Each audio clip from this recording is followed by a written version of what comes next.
ஆனந்தி லட்சுமணன் அவர்கள்ட்ட அப்ப வளர்ச்சியை நோக்கி தான் நகர்றோம். இப்ப ஜவுளி தொழிலா இருக்கட்டும், அதோட ஏற்றுமதியாக இருக்கட்டும், தோல் பொருள் ஏற்றுமதியா இருக்கட்டும், அடுத்த கட்டத்துக்கு நாம தமிழ்நாடு வளர்ச்சி அடைந்திருக்கிறது. அந்த வளர்ச்சியை நோக்கி செயல் அப்படிங்கிறதுல தான் நான் போறேன் அப்படிங்கறத முதல்வர் அவர்கள் முன்னிறுத்தி பேசுறாரு. முதலில் வேந்தர் டிவி நேயர்களுக்கு என்னுடைய பணிவான வணக்கங்கள். அவர் வளர்ச்சியை நோக்கி போறேன்னு சொல்றவர் முதல்ல இந்த மாநிலத்தில் தமிழ்நாடு இதுதான் திராவிட மாடல், அப்படியே உலகத்துக்கே மாடல்னு சொல்லிக்கிறாரு. முதல்ல இவ்வளோ கடன் ஏன்னு கேள்வி வருது.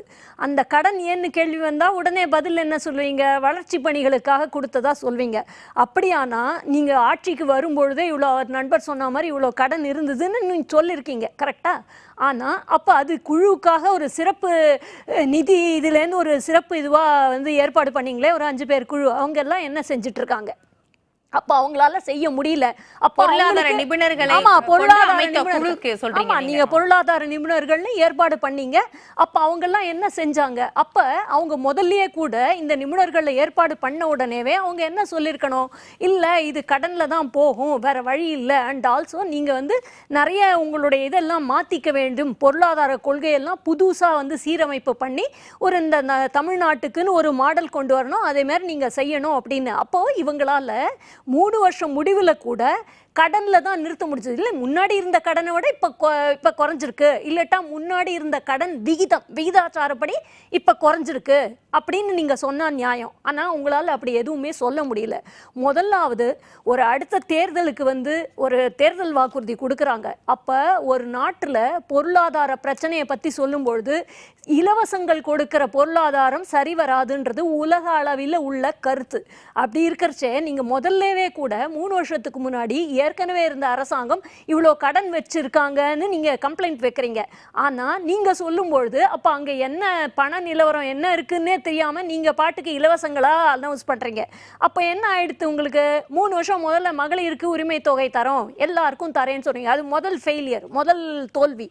எல்லாருக்கும் கொடுக்குறேன்னு சொன்னீங்க. நீங்கள் முதல்லையே இந்த பண அளவை கொஞ்சம் யோசிச்சு சொல்லியிருக்கலாம். நீங்களே உங்க வாயில மாட்டிட்ட கதை மாதிரி ஆயிடுச்சு. ஆனாலும் இவ்வளவு நிதி நெருக்கடியிலும் கொடுக்குறாங்கல்ல. இப்ப இல்லையே, எல்லாருக்கும் உரிமை தொகை 1000 ரூபாய் கொடுக்குறாங்க, எல்லாருக்கும் கொடுக்க முடியல. இருங்க ஒரு நிமிஷம். ஒண்ணு, எல்லாருக்கும் கொடுக்க முடியல. அந்த மகளிர் முதல்ல எல்லாருக்கும் தான் சொன்னாங்க, நீங்க எங்க வேணாலும் கேட்டு பாருங்க. அப்புறம் உரிமை உள்ளவர்களுக்குன்னு சொன்னாங்க. அடுத்தது பாத்தீங்கன்னா அந்த பணத்தை கூட வேறு ஏற்கனவே இருந்த திட்டங்களுக்கு பதிலாக தான் இதை கொடுத்துருக்காங்க. மகளிர் அந்த இவங்களுக்கு கணினி திட்டம், பெண்களுக்கு தாலி திட்டம், அதெல்லாம் அதாவது மாற்று இதுவாக தான் இதை கொடுத்துருக்காங்க. அப்போ நீங்கள் இதை கொடுக்குறாங்க இல்லைன்னு சொல்கிறதுல அர்த்தம் இல்லை. அதில் கூட நீங்கள் பார்த்தீங்கன்னா 1.35 கோடி இத்தனை பேருக்கு அந்த மகளிர் உரிமை திட்டம் கொடுக்குறாங்கன்னு வச்சுக்கோ. மொத்தம் தமிழ்நாட்டில் 8 கோடி பேர். இந்த 8 கோடி பேரில் நீங்கள் சொன்ன அந்த எலிஜிபிலிட்டி தகுதியானவர்களுக்கு கொடுக்கணும். 1.35க்கு தான் கொடுக்குறீங்க. ஒரு குடும்பத்தில் அது என்ன ஆகும்? ஒரு மாதத்துக்கு 1000 ரூபான்னு நீங்கள் சொல்கிறீங்க. ஆனால் அதுக்கு பதிலாக அவங்க எவ்வளோ இடங்களில் விலைவாசியெல்லாம் ஏறி இருக்கு. ஆவின் பால் விலை என்ன? ஒரு சாதாரண மக்கள், சரி இதெல்லாம் கூட விட்டுருங்க, அந்த மகளிர் உரிமை திட்டம் கொடுக்கும்பொழுதே ஒரு கிரைட்டீரியா வச்சாங்க. என்ன ஒரு தகுதியில் ஒரு தகுதி என்ன அப்படின்னு கேட்டிங்கன்னா, உங்களுக்கு இவ்வளவு மின் பயனீட்டு அளவு இவ்வளோ இருக்கணும். மின் பயனீட்டு அளவுன்னு கூட சொல்லலை, மின்சார கட்டணம் இவ்வளோ இருக்கணும்னு சொன்னாங்க. உங்களுக்கு ஒரு எளிய மக்களுக்கு புரியற மாதிரி சொல்கிறதா இருந்தால் நீங்கள் 2 மாத அடிப்படையில் தான் கணக்கு வைக்கிறீங்க. முதல்லயே கூட தேர்தல் வாக்குறுதியில் நான் பயனீட்டு அளவு மாதம் எடுப்பேன்னு சொன்னீங்க. இப்போ அதே இடிக்குது. மகளிருக்கு பணம் கொடுக்க வரும்பொழுது என்ன ஆகுது? 2 மாசத்துக்கு அவங்களுக்கு நீங்க தான் மாத்தலையே, 1 மாசத்துக்கு தானே கொடுப்பீங்க. ஒரு சாதாரண ஒரு குடும்பத்துல எதுவுமே வேணாம், ஒரு டிவி ஓடும், ஒரு அடிப்படை வெயில் காலத்தில் ஃபேன் ஓடும். ஏன் அவ்வளோ வேணாம்? அடிப்படை தேவை தண்ணீர், மோட்டார் ஓடும்.